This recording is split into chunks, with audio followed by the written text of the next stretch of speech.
All right, so we're moving into the what the fuck we're playing this week. And the first game we're going to start out with is something me and Cynthia both played last night, which is Crackdown 3 on the Xbox One Game Pass, which is really the only reason why I'm playing it, because I have a Game Pass subscription, because otherwise I wouldn't play this giant pile of shit. I don't like Crackdown. I never did. I played both of them on the original Xbox. The only reason Crackdown is even a thing is because back in the day it came with the beta to play Halo 3, and that's the only reason why anyone ever gave a shit about Crackdown. I don't know why they made a Crackdown 2. Somehow I ended up playing that because my friends at the time were getting it, so I'm like, okay, well, I'll get it. It was co-op, and then it was basically just a retread of the first game in a lot of ways, still crap. And then they spent all this time getting here with Crackdown 3, like it was supposed to come out when the Xbox One X launched. And here we are 15, 16 months later, and we have Crackdown 3. And it's basically exactly what you think it is. It feels like a PS2 era game, just up-res to 4K. It's like the gameplay is so dated and boring. I mean, it's kind of fun to jump around, like in be kind of a superhero, but I feel like other games like Saints Row 3 and stuff have already kind of done this in a way. I did have fun playing it co-op with you because it's, the inherent insanity and stupid shit you can do, like when you were hitting me with the car and knocking my car off into the air and stuff like that and blowing me up. Like that's funny shit we do in all games. But yeah, the mechanics and the just everything about it, I was like, no, I don't like anything about this game. The voice acting was bad.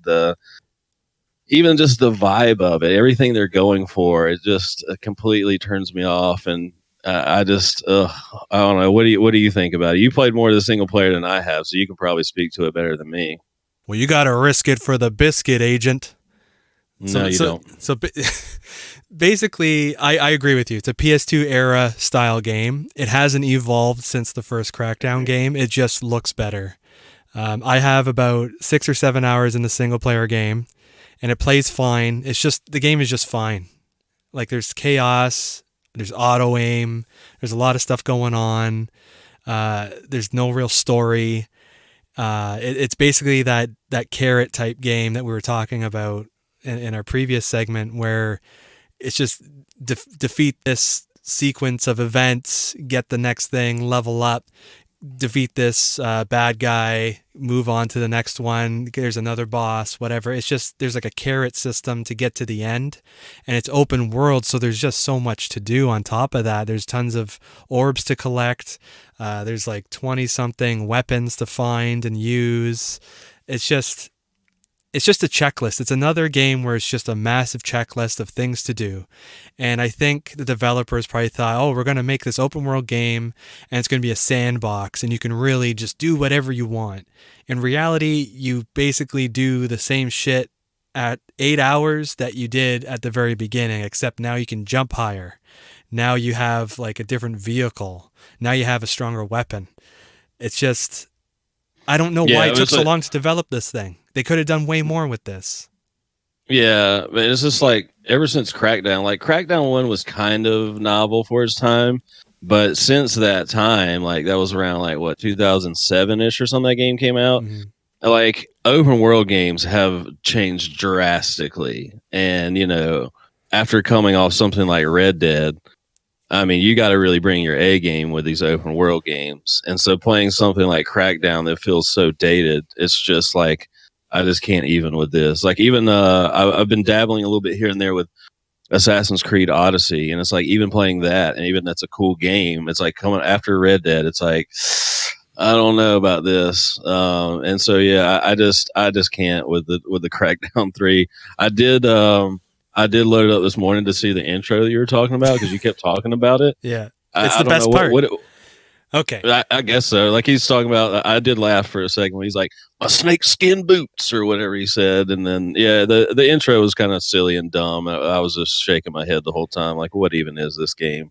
Okay. So I'll tell you what I liked about it. And I thought it was really funny. And then it spawned a really novel storytelling idea that I think they should have went with, or at least if somebody's listening to this that's developing a game, use this in your game because it'd be amazing. So just to describe this isn't a spoiler because it's literally the opening of the game. So basically what it is Terry Crews is the face of this game. I don't know why they paid this guy to be in this game because it does nothing for the game. Literally. He has some like dialogue or whatever, like as you're playing his character, but big deal. So basically Terry Crews is like the leader of the agency, and he's giving like a huge speech to everybody on their flying ship as they're going into the city to like stomp out crime. And he's saying all this stuff. He's being Terry Crews, saying Terry Crews shit. And at one point he goes, "Quack, quack, motherfucker," because for whatever reason a duck is like their like team name or something, like squad name. I don't know what it is. So he goes, "Quack, quack, motherfucker." And then the ship gets blown to fuck.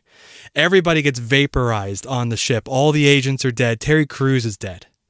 So my first thing is this would have been the greatest swerve, or at least lately or ever, if Terry Crews was the face of the game. You're going to play as him. They say you're going to play as him, and he fucking dies in the cutscene in the beginning, and you don't see him for the rest of the game ever again. It would be hilarious if that's what it was. Or at least he came back at the end of the game and he was like final boss or an unlockable. But they hype up that Terry Crews is in the game and you play it and it's going to be a Terry Crews simulator, and he just dies before you even like push a button to do anything in the game.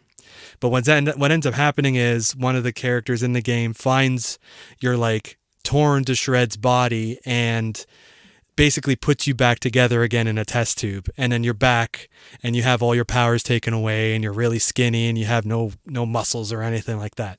But I thought, what a missed opportunity they had here to pull the rug right out from under everybody, because Terry Crews is on the front of the game. He's in all the marketing, he's in everything, and he just gets vaporized and you never see him again. I think that would have been hilarious.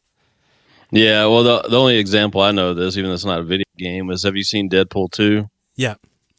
Yeah, where they had in all the marketing and the trailers beforehand, it's like him assembling this big team, and then when you watch the movie, like on their first mission, so many of them just fucking die immediately, and I thought that was so fucking great. It was funny. It was funny. The way they handled that was great. It's good. Yeah. All right, so you played a little bit of the multiplayer Crackdown. I never went and touched that because I had to download that separately, which didn't make sense to me. But what did you think of the multiplayer? Okay, I played it for 10 minutes. I think it took longer to download. It is shit. It is another prime example of a game throwing in multiplayer when it has no business to do so. There's no reason for this game to have multiplayer. And I think the only reason why they added it is because, if some people remember, what Crackdown was known for was it was going to use the cloud to process all this destruction. All like you can blow up anything, all the buildings would be blowing up and all these pieces would be flying everywhere, just total chaos. The single player doesn't have that. The multiplayer co-op doesn't have it, thank God, because it runs like shit without all that crazy stuff going on. But the Wrecking Zone, which is what the multiplayer version is called, the Wrecking Zone has all that destruction in it. But it's really scaled down. So there's two modes. There's a capture the point style game where you have like A, B, C, D points, and you get points for capturing them and holding on to them. And then there's another mode called manhunt, which is basically someone is like the person to hunt down, and you get points for killing them or whatever. And the levels themselves, I would describe them as, they're basically cardboard set pieces of like the Tron movies. So basically everything is destructible. So it's just like all these like wafer thin walls and stuff, but everything is outlined in neon lights. So it looks like a training room. You know what I mean? And you're just fighting in this like neon training room, and walls are collapsing and pillars are collapsing, and everyone has auto aim. So they're shooting you from across, jumping around, dashing, doing all these things, and just always hitting you with whatever they're shooting at you. And it's just... Can you get killed by the destruction? Can you get killed by a building? No, you would just fall. You would just fall down and hit the ground. Then what's the point of the destruction? I don't know. To just have it in there. I don't know. Yeah, that's the only. I like games that have destruction elements like that, like like Red Faction and stuff. Yeah. So I feel like I still kind of wanted to see what it looks like. It's not And like I said, impressive. It's not they impressive. hyped it up. Yeah, they hyped it up for so long, and like I said, I was kind of looking forward to that aspect of the game because I don't know why more developers don't have a sort of red faction destruction element to it. It's such a unique thing, and yeah, it sucks that I guess they didn't really use that to any great effect. No, like it doesn't have like terraforming or anything. Like where like the ground you can put craters in the ground and stuff like that. It's basically like if you were to drive a car into a cement wall and the cement wall breaks apart. That's all it does. It's just everything is walls and pillars. It falls down, it blows up. It's I don't know. It's just again, why is this even in the game? It's just so half-ass. Like people are going to Yeah, be playing Fortnite and other games. You know what I mean? You're not going to take a piece of that pie. Don't even bother with this stuff. And I felt that way with like the Doom reboot. And I love Doom, but the multiplayer, like how many people are really going to play the multiplayer in it? You know, like yeah. maybe diehard fans and it'd be like 30 It people. it's still a leftover relic from last generation where people have to they feel like they have to put a multiplayer mode because they want to keep people playing the game. They don't want them to move on to something else or trade it in. They want that engagement, so they just throw this shit in there. I wonder what the numbers are like. Like the retention numbers. Like do people play this game beyond the first month? You know, Yeah, because everything's dead. Everything's dead after it, that. it was like I was saying last night though, where the only people playing it are people like us that are downloading it free on Game Pass and just let me see what this multiplayer thing is. I doubt anyone's like taking it serious, you know. Yeah, it's I would say Sea of Thieves is probably like that too. Like I can't see that having a huge player base anymore. I mean, there are some people that play it, but you know, yeah, it can't have that much of a player base. Is there anything else you want to add to Crackdown before we move on? No, I would say single player it's fine. The games it's competing against, like Saints Row and I would say closely to Sunset Overdrive, it cannot compare. Like Sunset Overdrive is like way thousand times better. It's fun. It's over the top. It does all like the cheeky swearing, storytelling stuff way better than Crackdown does. Saints Row does it better too because Saints Row is self-aware. It's just, it's just a shame. Yeah, It's just a shame. Like why? yeah, I Like this like game didn't need to Sunset. exist. Sunset Overdrive is a solid title. I had a lot of fun with that. So did I. Like it had me laughing and like at first for that game, it took me a second to get into it because I didn't really understand the like grinding on everything Tony Hawk style gameplay. But once you got into it, it was a really innovative, fun game. And that's where this genre should be going. Like the Crackdown over the top Saints Row crazy superhero type stuff should be going that way. Like Yeah, innovative.